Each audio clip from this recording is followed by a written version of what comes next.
সময়ের ভিতর স্টেজে আছেন, সেই জন্য আপনারা যার যার টাকা শেষে আসন গ্রহণ করেন, না হলে আপনার প্রোগ্রামের ব্যাঘাত ঘটবে, ডিস্টার্ব হবে। আপনারা যার যার জায়গায় শেষে জায়গা রেখে থেকে পক্ষ থেকে শিবনগরের পক্ষ থেকে বাবু মোল্লার পক্ষ থেকে জনসমাজের পক্ষ থেকে ভদ্রমেশের পক্ষ থেকে বাবু ভাইয়ের পক্ষ থেকে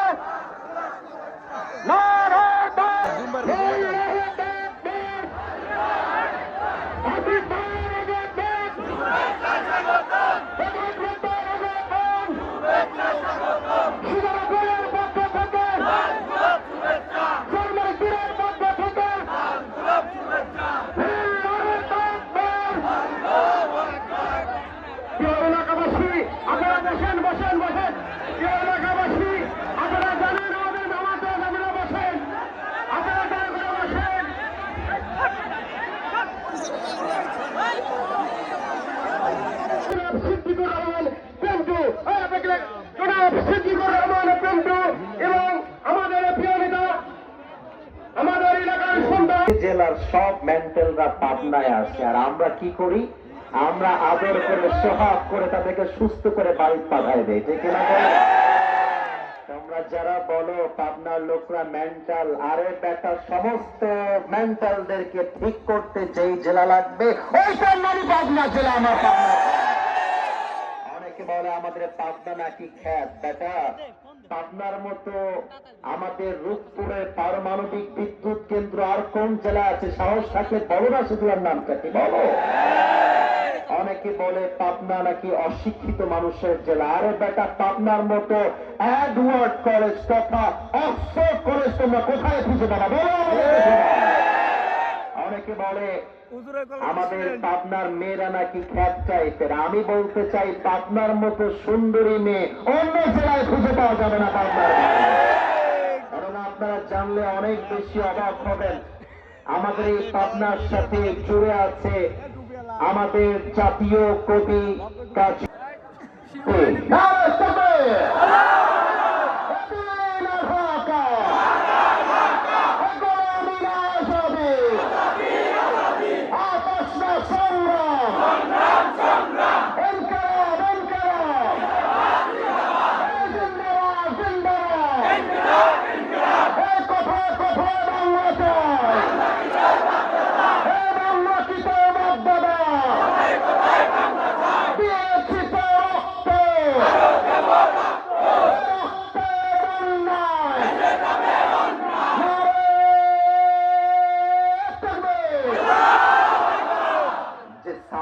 আপনারা দিলেন, আল্লাহর উপরে ভরসা করে হাল ধরে বিয়ে করে ফেলো। যদি অভাবে থাকে বিয়ের পরে তোমাকে বরকত দিয়ে ধনী বানায় দিবে একজন, তিনি কে? এত আসতে বললে অসুবিধা হয়ে যাবে, বলো কে? আচ্ছা একটা প্রশ্ন আবার করে ফেলি, সেম জবাব আসবে কিন্তু মন থেকে দেওয়া লাগবে। আমাদের রব একজন, তিনি কে? আওয়াজটা চলেছে, আমাদের রব একজন, তিনি কে? আল্লাহ আমার রব, সবাই মিলে আল্লাহ আমার রব। আচ্ছা বলেন তো আমাদের নবীর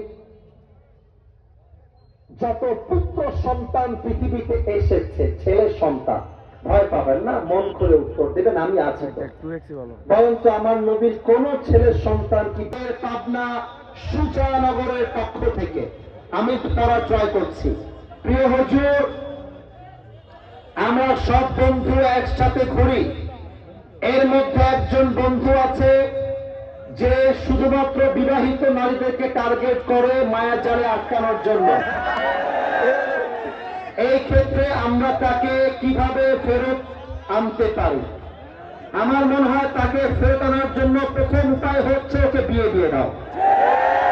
এবং আমার মনে হয় যদি তাও না শুধরায়, যেই বিবাহিত মেয়ের পেছনে লাইন দেয় ওই মেয়ের স্বামীকে জানিয়ে দাও, বাকি খেলা সেই খেলে দিবে, ঠিক না? এবং আসলে কি বলবো, আজকালকার অনেক ছেলে পেলে স্কুল কলেজের সামনে, বিশেষ করে উইমেন কলেজ যেগুলো আছে, মহিলা কলেজ, এগুলোর সামনে বাইক নিয়ে, সাইকেল নিয়ে দাঁড়িয়ে থাকে লাইন মারার জন্য। আমি বলবো, আরে বেটা, তুই মেয়েদের পেছনে ঘুরবি কেন? তুই তোর জীবনে এত বড় হবি, এরকম কয়েক লাখ মেয়ে তোকে বিয়ের জন্য লাইন ধরে দাঁড়িয়ে যাবে। এদের এখানে অনেক যুবক আছে যারা ছেঁকা খেয়ে বেটা হয়ে গেছে। আমি বলবো, বিবাহিত মেয়ে তোমার জন্য নয়, আরে আমার তোমার জন্য ফাতেমার মতো মেয়ে রেখে দিয়েছে, ঠিক না? অতএব ওইসব লাইন কাজ বাদ দিয়ে আব্বা আম্মার হাতে পায়ে ধরো। একবার যদি আব্বা বুঝে যায়, ফের তো শাদি মুবারক হয়ে যায়গা।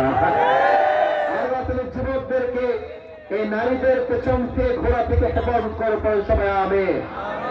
প্রচুর বিয়ের উপযুক্ত বয়স হয়েছে, কিন্তু বাবা মাকে বিয়ের কথা বলতে পারছি না। এই বিষয়ে একটু কথা বলবেন যেন বাবা মা বুঝতে পারে। আমি আমার আব্বা জানদের পায়ে হাত রাখবো। শীতকালে যুবকদের কম্বল দিয়ে শীত দূর হবে না, শীত দূর হবে না। আরে যুবকদের শীত দূর করতে ঘরে ঘরে বিয়ের দরকার। আমি আমার পাবনার মাহফিলে বলেছিলাম, এবারের সংগ্রাম বিয়ের সংগ্রাম, এবারের সংগ্রাম চরিত্র রক্ষার সংগ্রাম, এবারের সংগ্রাম গার্লফ্রেন্ডকে বাদ দিয়ে বউ ধরার সংগ্রাম। আল্লাহ তুমি যুবকদেরকে দিনদার সুন্দর বউ দিয়ে দাও। এর জামিন কয় না, ওই শালা বউ পাবে না। জোরে সোরে পড়েন সবাই আমিন। আমার প্রিয় ভাইয়েরা, আমি আমার দায়িত্ব পালন করেছি। এবার আমার আবদার, দেওয়ার সময় হুজুর এদিক তাকান, হুজুর